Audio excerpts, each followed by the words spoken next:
Ya te tenemos preparado el primer café de la mañana. Información veraz y oportuna. El primer café de la mañana. Así comienza.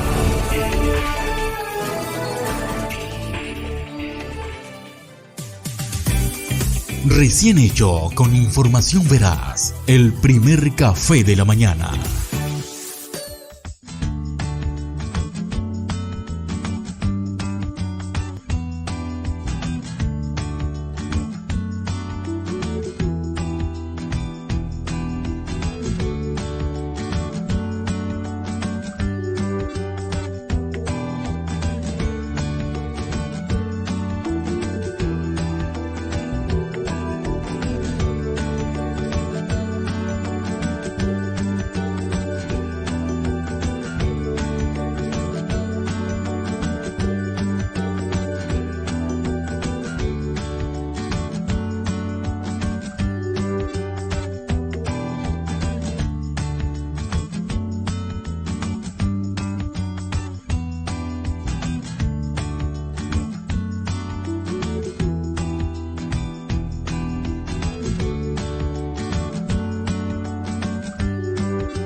Y más temas de salud porque el gobierno aseguró que las EPS deben convertirse en prestadores de servicios y no deberán manejar recursos de los contribuyentes, y es una de las iniciativas que propone la reforma a la salud. Una reforma drástica propone el Ministerio de Salud para acabar con el manejo financiero de los recursos que tienen las EPS. No puede seguir el país, liquide aquí un EPS, traslade 3 millones de usuarios, liquídela otra vez trasladando gente. Eso es lo que ya hay que superar. Nosotros creemos que ya hay que hacer una transición.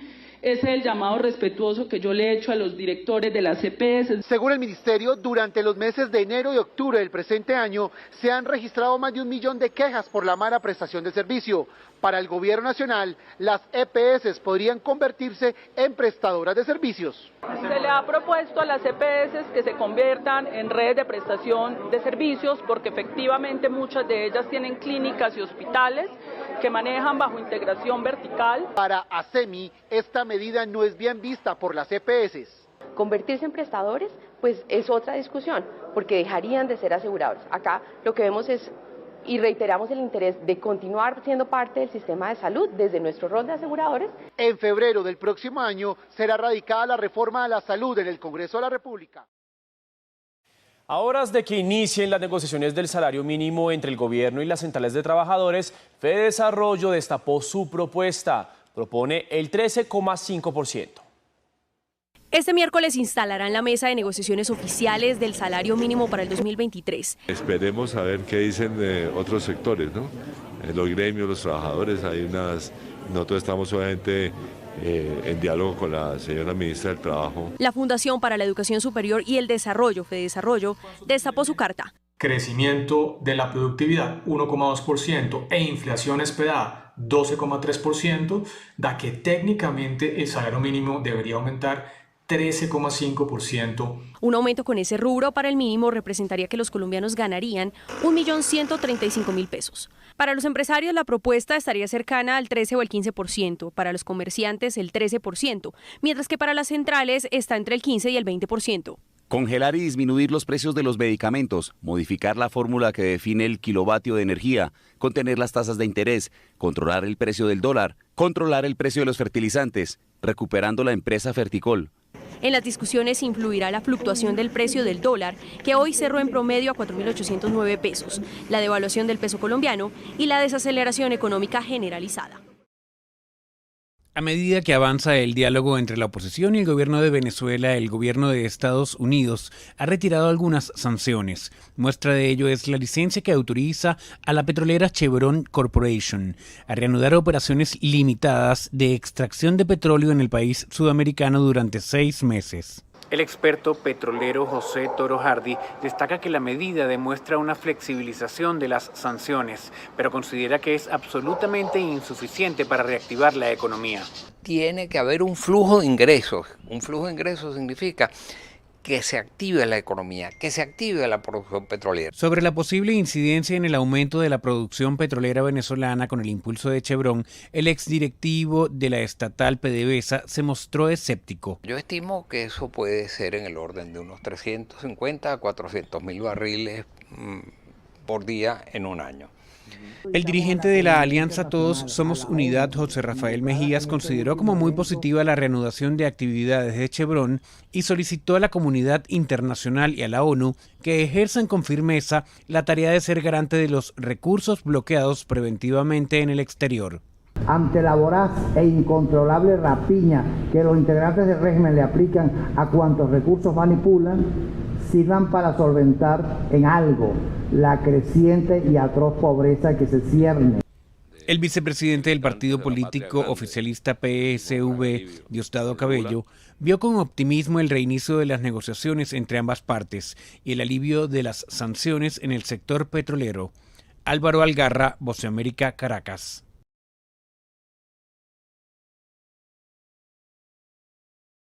Emmanuel Macron llega a Estados Unidos. El presidente de Francia ya está en Washington como invitado a la primera visita de Estado de la presidencia de Joe Biden, un reinicio de las citas diplomáticas que había estado en suspenso por la pandemia. Una larga agenda espera a dos aliados importantes en la respuesta occidental a la invasión rusa de Ucrania, como ha señalado el portavoz del Pentágono.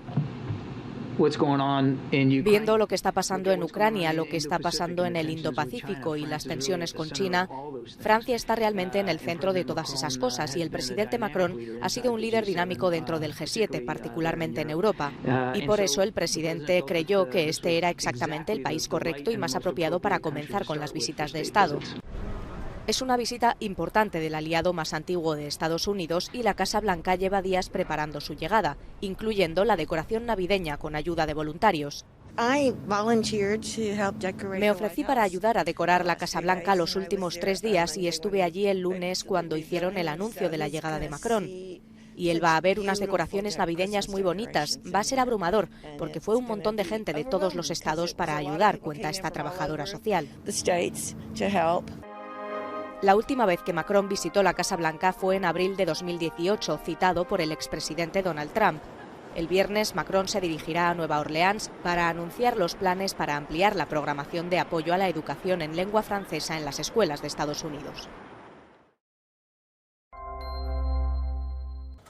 Al menos 3 personas murieron, incluido un policía, y otras 28 resultaron heridas en un atentado este miércoles en Pakistán. Un atacante suicida con explosivos chocó su vehículo contra un camión de policía destinado a proteger a equipos de vacunación contra la polio en la ciudad de Quetta. Los otros 2 fallecidos son un niño que se encontraba en el área y el propio atacante suicida. Entre los 28 heridos hay 22 miembros de las fuerzas de seguridad. En total, 3 vehículos resultaron afectados en el atentado, en el que se usaron entre 20 y 25 kilogramos de explosivos. El primer ministro pakistaní, Shehbaz Sharif, condenó el ataque y ordenó una investigación. Y es que el principal grupo talibán pakistaní reivindicó el atentado perpetrado por uno de sus combatientes. Este ataque se produce solo 2 días después de que el grupo talibán anunciara la reanudación de sus ataques en el país, lo que conlleva el fin del alto el fuego alcanzado con el gobierno en junio pasado. La seguridad se ha convertido en el mayor desafío para luchar contra la polio en Pakistán, pues existe la creencia en este país de mayoría musulmana que la vacunación es un acto antiislámico, o que se trata de una campaña occidental para controlar la natalidad de los musulmanes al provocar infertilidad. Bienvenidos a nuestro espacio rosa, donde encontraremos aquí mujeres valientes y empoderadas.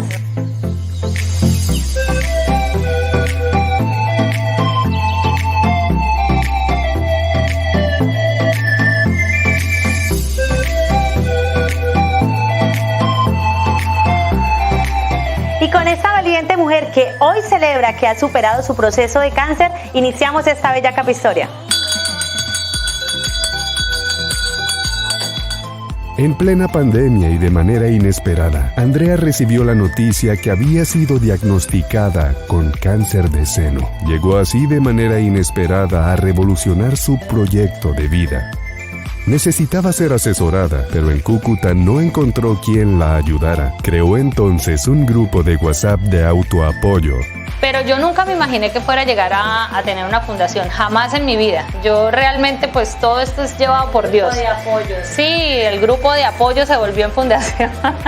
Una increíble fundación que hoy ayuda a más de 260 mujeres entre cucuteñas y venezolanas que padecen cáncer de seno. Acogerlas, decirles, guiarlas, formarlas y decirles a ellas, todo se puede, vamos a ayudarlas. Apoyo psicológico, jurídico, emocional y una gran familia es lo que encuentran estas mujeres poderosas y resilientes, además de un hogar de paso en donde las foráneas pueden beneficiarse de alojamiento y comida. Me siento súper feliz, súper bendecida porque no pensé tener este maravilloso cariño, abrazo, esta unión que hay en la fundación.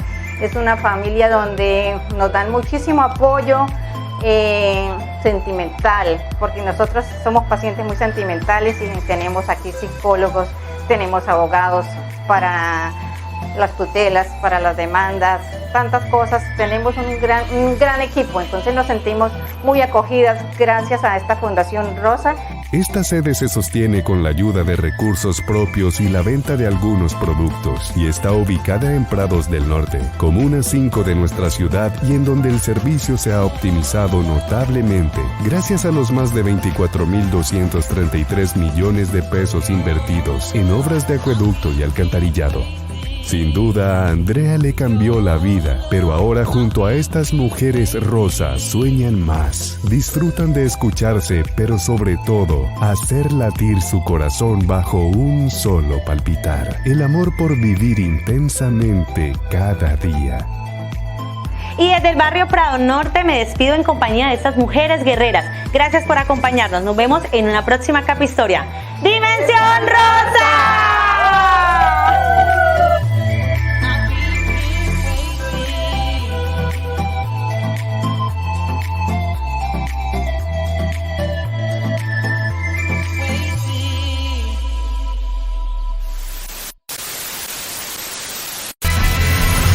Ya regresamos. Uno de los placeres que más disfrutamos es el de probar lo mejor de los productos gastronómicos. En San José de Cúcuta, tierra de sabores, de sazón y de mucha tradición, se elaboran diferentes recetas para el deleite de propios y extraños. Una de esas tradiciones es la de preparar los más ricos pasteles con diversidad de relleno y acompañantes. Es en su elaboración donde cobra protagonismo Tomasa, la rica masa, como principal ingrediente que brinda sabor y crocancia únicos. Tomasa la rica masa es una empresa cucuteña, fundada por gente emprendedora y visionaria que encontró en su gusto por los sabores de la región la receta perfecta para elaborar un producto de alta demanda, la masa prefabricada para la elaboración de pasteles y de muchas más recetas.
Recién hecho con información veraz. El primer café de la mañana.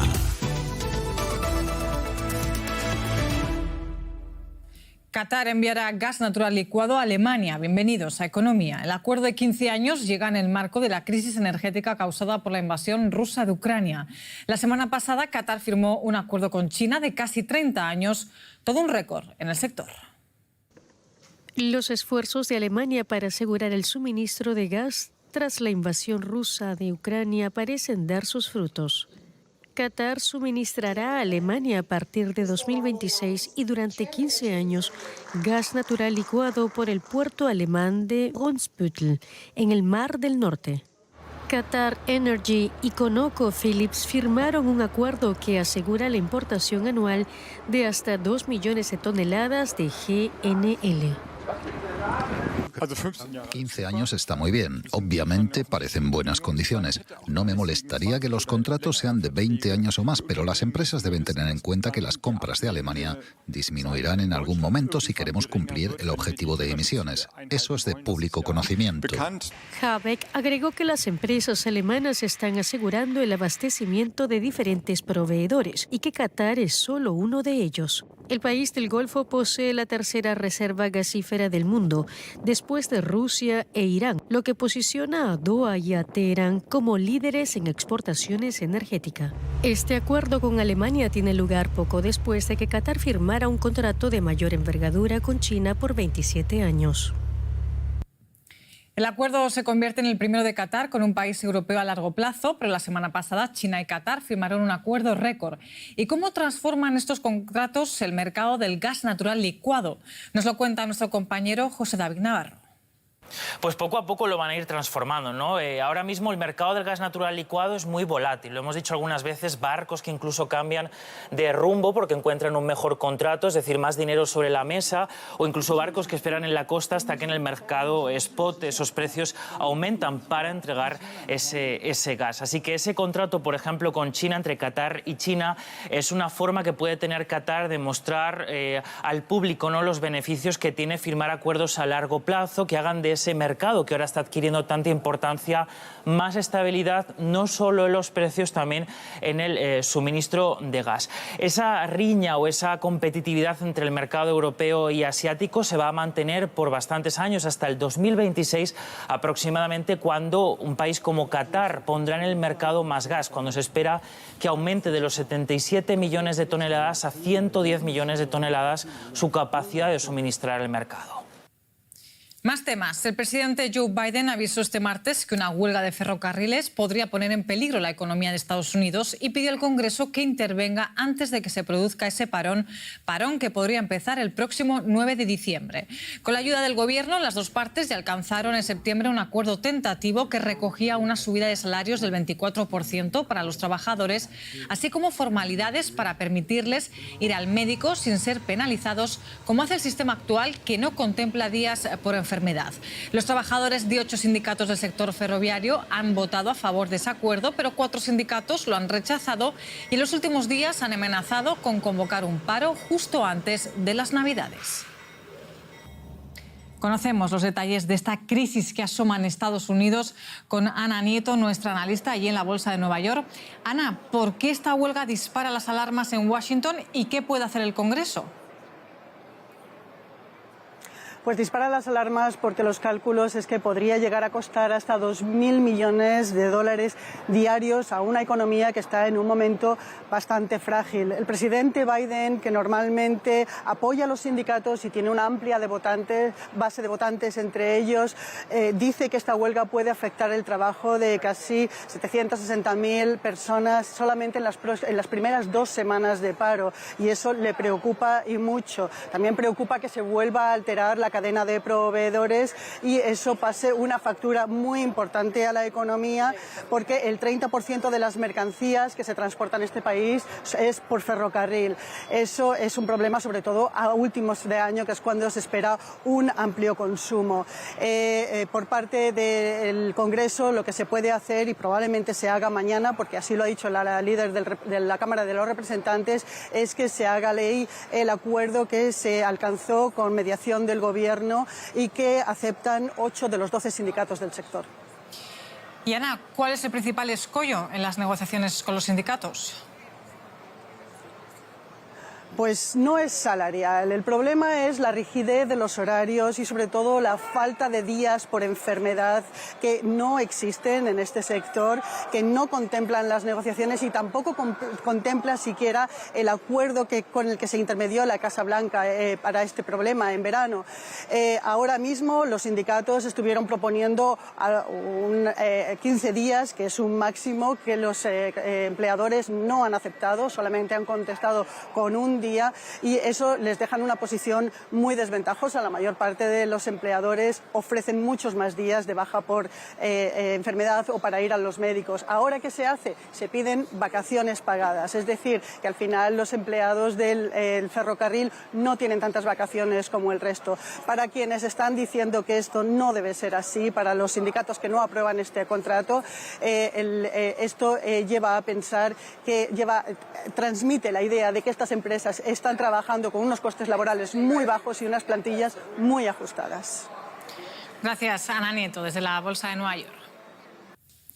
Otro asunto, la aviación comercial rusa se ha visto directamente impactada por las sanciones económicas impuestas por Occidente al Kremlin tras el inicio de su guerra contra Ucrania. Gigantes de la aviación como Boeing y Airbus llevan desde marzo sin despachar piezas a sus socios en Rusia. A pesar de las sanciones y de la interrupción del suministro de componentes esenciales, las aerolíneas rusas siguen operando. Aunque el número de pasajeros ha descendido entre un 15 y un 20%, la mayoría de los pasajeros de cabotaje no nota grandes cambios. En lo que respecta a la flota en activo, siempre va a pasar un tiempo antes de que se noten consecuencias, porque siempre hay reservas de piezas de repuesto y hay aviones que pueden reutilizarse. Antes del estallido de la guerra, las aerolíneas comerciales rusas operaban más de 800 aviones de pasajeros construidos en Occidente. Más de la mitad gestionaba rutas comerciales, pero con las sanciones la mayoría de estos vuelos se ha suprimido. Las rutas internacionales eran muy lucrativas, una de las fuentes de ingreso más importantes. El brusco corte de este flujo de dinero fue muy grave. Y por otro lado está la industria de la aviación. Se ha vuelto muy difícil proveer repuestos a los aviones que vuelan ahora.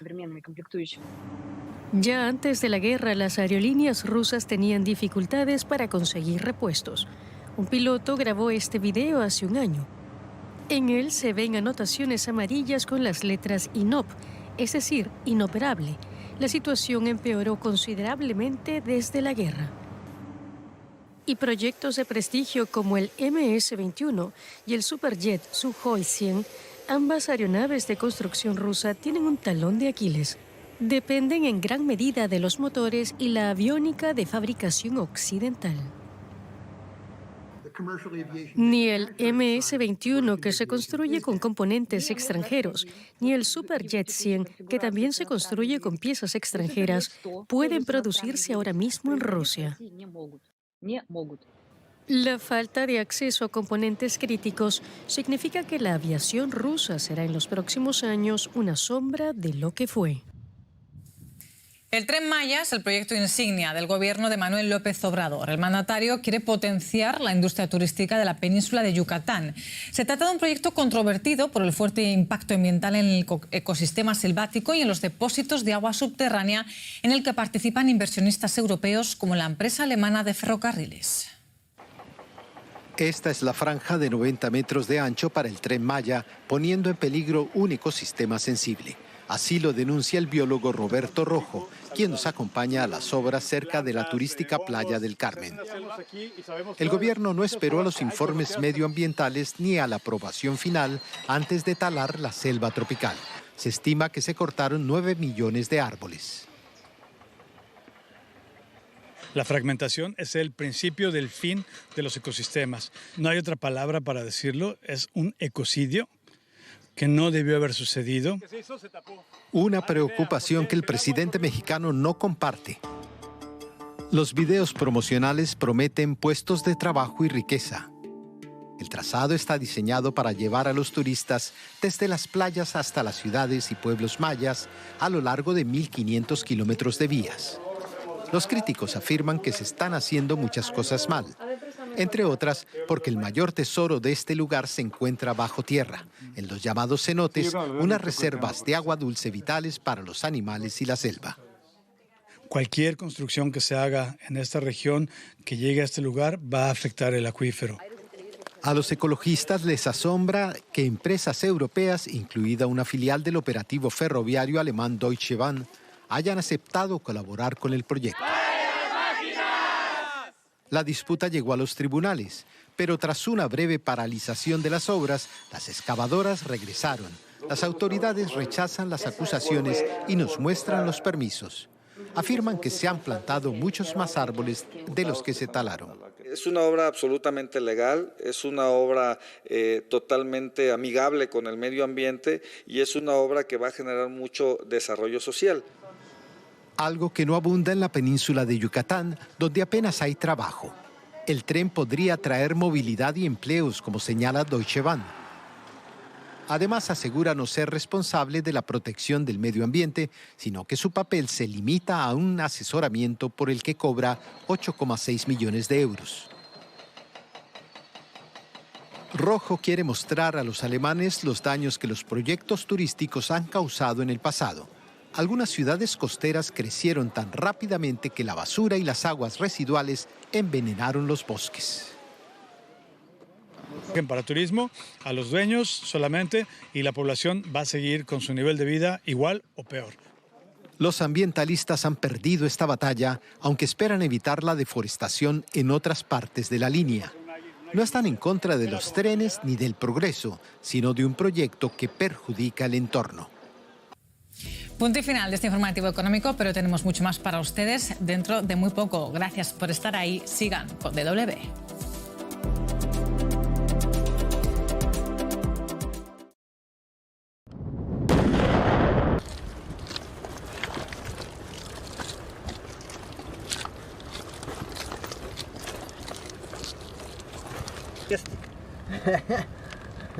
Серйозно? Як вам скажу? Ой, помаленьку. Я така, зараз трошки важче, бо почалися падати дощі і трохи морозець, болото, бачите самі. То вже так, сьогодні мені трошки підсохло.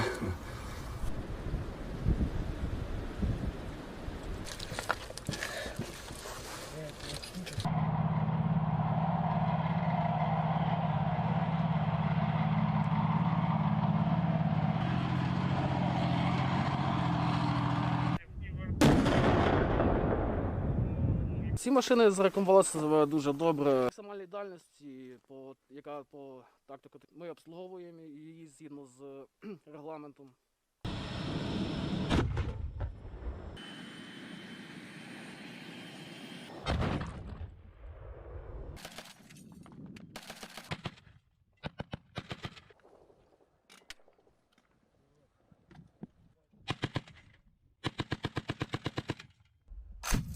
Попал. Дайте-ка.